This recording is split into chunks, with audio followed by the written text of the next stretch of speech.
To sta Aja in Žana. I am from Syria. Žana živi v Sloveniji, obe pa sanjata, da boste lahko nekoč s svojim znanjem pomagali drugim. أنا صرت دكتورة نشان للأطفال. Rada bi bila veterinarka, da bi pol lahko skrbela pa pomagala. In medtem, ko s tem namenom Žana že vrsto let seda v šolske klopi, Aja na tleh begunskega taborišča v Libanonu vadi šele pisanje svojega imena. Aja. Že 2 leti namreč 8-letna sirijska begunka čaka, da bi si na rame zavehtela šolsko torbo, a zaradi vojne vihra ostaja skupaj še z drugimi otroki, ki sanjajo zaprta v ogradah begunskega taborišča. In to ni prav, meni Ajina slovenska sovrstnica.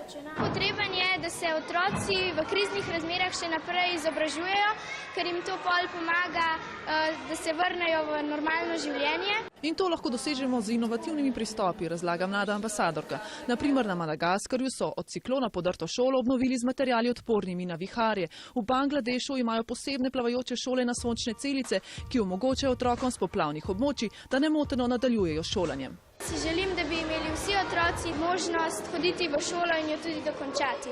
In morda bo nekoč uspelo tudi Aji, ki bo enkrat lahko odštevala 1, 2, 3. in brezskrbno stekla boljši prihodnosti naproti.